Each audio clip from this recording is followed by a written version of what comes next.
So you see that we kept on using the word program, and we are actually writing the programs. We are actually producing programs, and that is another question.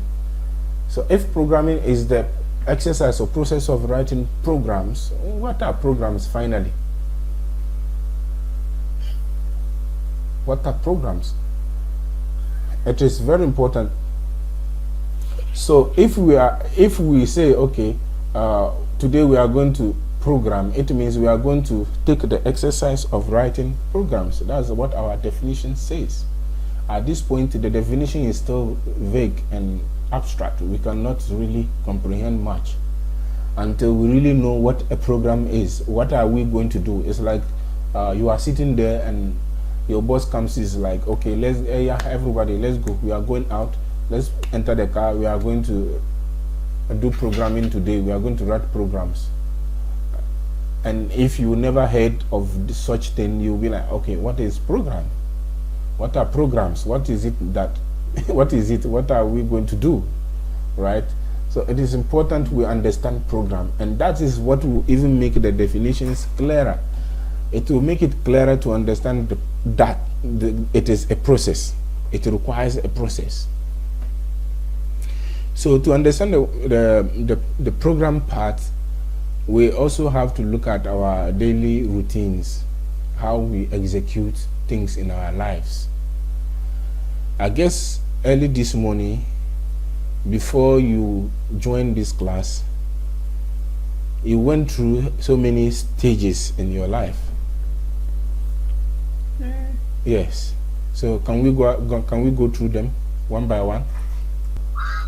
So I was discussing the various steps.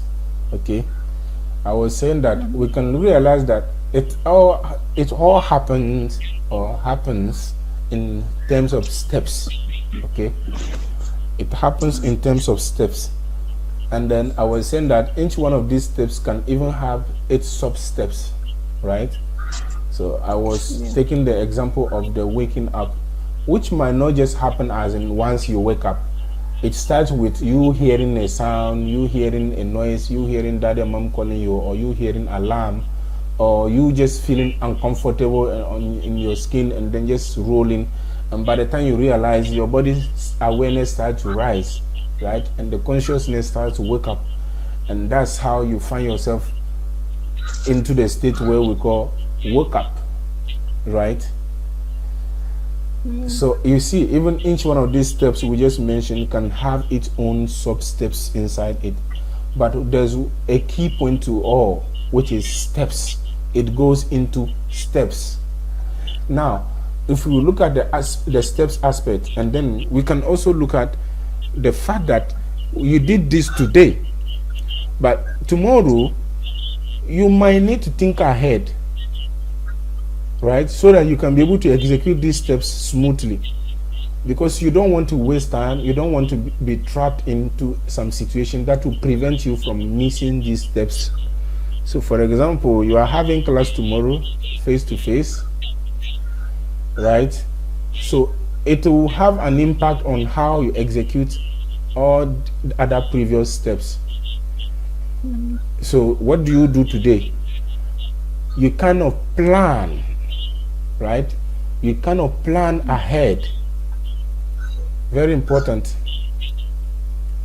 So you plan, and you will be like, when you are planning, you are going to grid every single thing.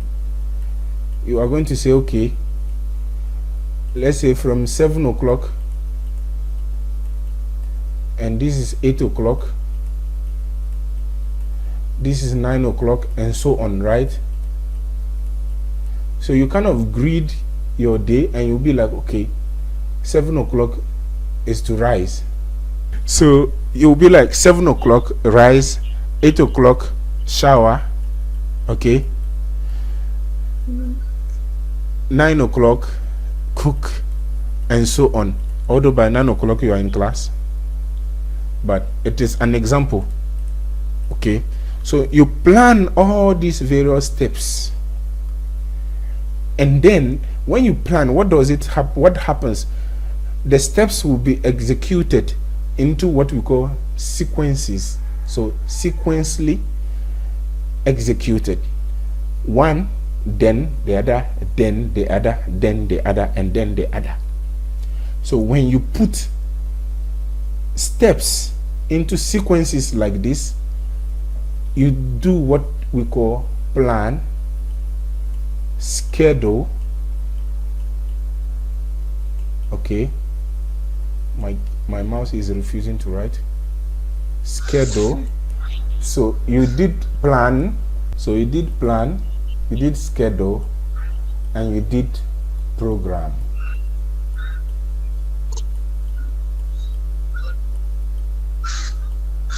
So you just planned or scheduled or programmed. So to plan is to organize steps or organize tasks into steps or into sequences.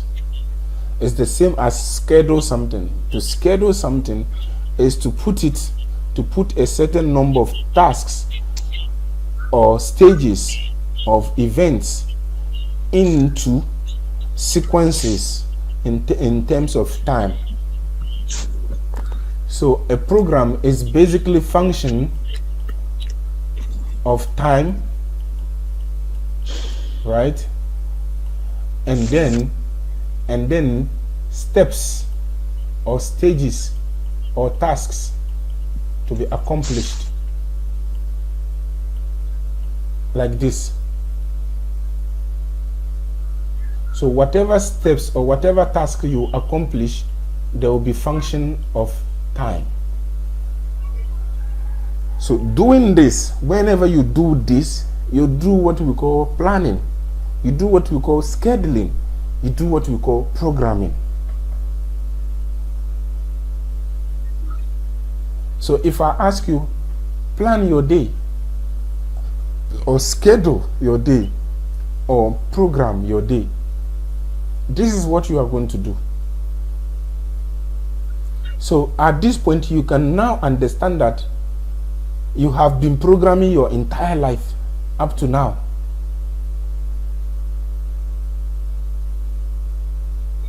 Do you agree with me? Yes, please. Do you understand that daddy and mommy are also programmers? Yes, please. Good. Now, don't go and laugh at them. We are all programmers. Naturally, even from within our thinking processes, within your brain, you keep on programming every single second. If I do this, what will happen? Okay, I should do this so that that happens, so that it will become like this. You plan outcomes. Okay, you plan outcomes every single second in your brain. So that is programming. So in our case, as software developers, our focus is not going to be too large as in programming the whole day. We will go deep into deeper details. We'll go in total. So if we take the waking up, we would like to go deep inside it, into programming it. Okay. So every single problem we have, we'll try to break it into pieces and then mount these pieces into sequences. So we'll mount these pieces into step 1, step 2, step 3, step 4, and so on. So always remember, steps are important because it indicates the timing, it indicates the sequences. Okay, the timing and the order, what happens next after this, and then what happens before what. So that's why these steps are important to us. And when you start learning about algorithms, you realize that we just wrote an algorithm, which is just a step-by-step instructions of a program. Okay, or your plan. Are you following at this point? Yes, please. Like I say, it is very important you understand the core idea behind it. It's not about the definition being memorized, it's about understanding the core principles. At this point, I want you to have a mental model of what it is like to program or to plan, and keep the understanding in terms of planning your day, scheduling your day, the same term that is used by computer scientists as programming. Okay, so anytime you tell your friends, Charlie, we need to plan this event, we need to plan the end of the year, we need to plan our final year event or celebration, it is about programming it. So the steps to go into a program can vary from one moment to another moment. The proof is, whenever you are planning an event, if you have 2-3 people planning an event, you will see that these 3 people will they will plan the event well, but the steps everyone takes to go about the program can vary. And that's what makes the software development field versatile. And one program can be written differently in many ways. Okay, so let's take an example to bring to connect the bridges. Let's take, for example, a problem such as adding 2 numbers. Okay, we'll use a mathematical problem, or should we go with a natural problem? Let's take a more natural problem. Let's say tomorrow you are to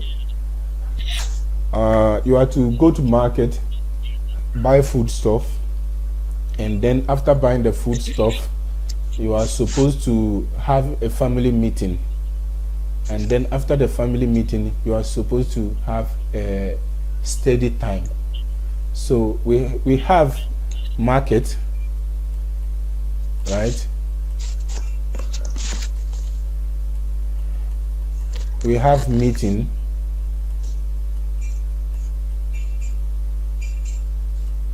okay, we have meeting, then we have studies.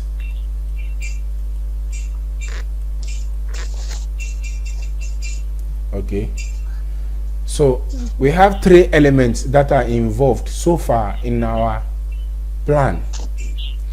So our first element in this should be market, right? Second should be meeting, and third should be studies. But we can start to ask ourselves some few questions inside, which is, okay, if I go to the market and maybe there is hold up on the road, what happens? So you see, so in step 1, I can have some other sub steps and be like, okay, if I am late, what happens? Postpone meeting or push meeting to a next hour. So push or postpone, right? And then pushing the meeting or postponing the meeting would also mean pushing the studies, right? And then you keep on asking yourself the same question. Okay, what if I go to the meeting and then during the meeting there is something that happened and then the meeting goes too quick or maybe very slowly? It will involve so many things behind that will affect the studies as well, and so on. So all this arrangement of your steps, all this arrangement of the various sequences of your program can be affected by many conditions. They can be affected by many conditions. So all this thinking process, all this arrangement is programming. And now the final result you have, which is all this, if you had it written on a paper, the final result on your sheet of paper is called program. And that is your program. This is our program here, another program here in a different format. Let me use different color. another program here in a different format, one program here in a different format, solving different problem. So programming is arranging steps or arranging routines into a sequential order. So arranging steps, routines, tasks or activities into a sequential order. So now at this point we have learned that programming is the process of writing programs, and we have seen that a program is actually a sheet of steps or sequential steps showing we accomplishing a task or set of tasks. Okay, it's the final result of our plan. Okay, whatever you plan, the final result you get, the final plan itself is the program. Then the plan is a sequence, is an ordered list of steps. It's an ordered list of steps to accomplish the desired goal. Okay, I want you to have that mental model. It is key. No matter how programming is defined, and wherever it is defined, whatever language is used to define it, that is the core of it there. The secret lies in the word program.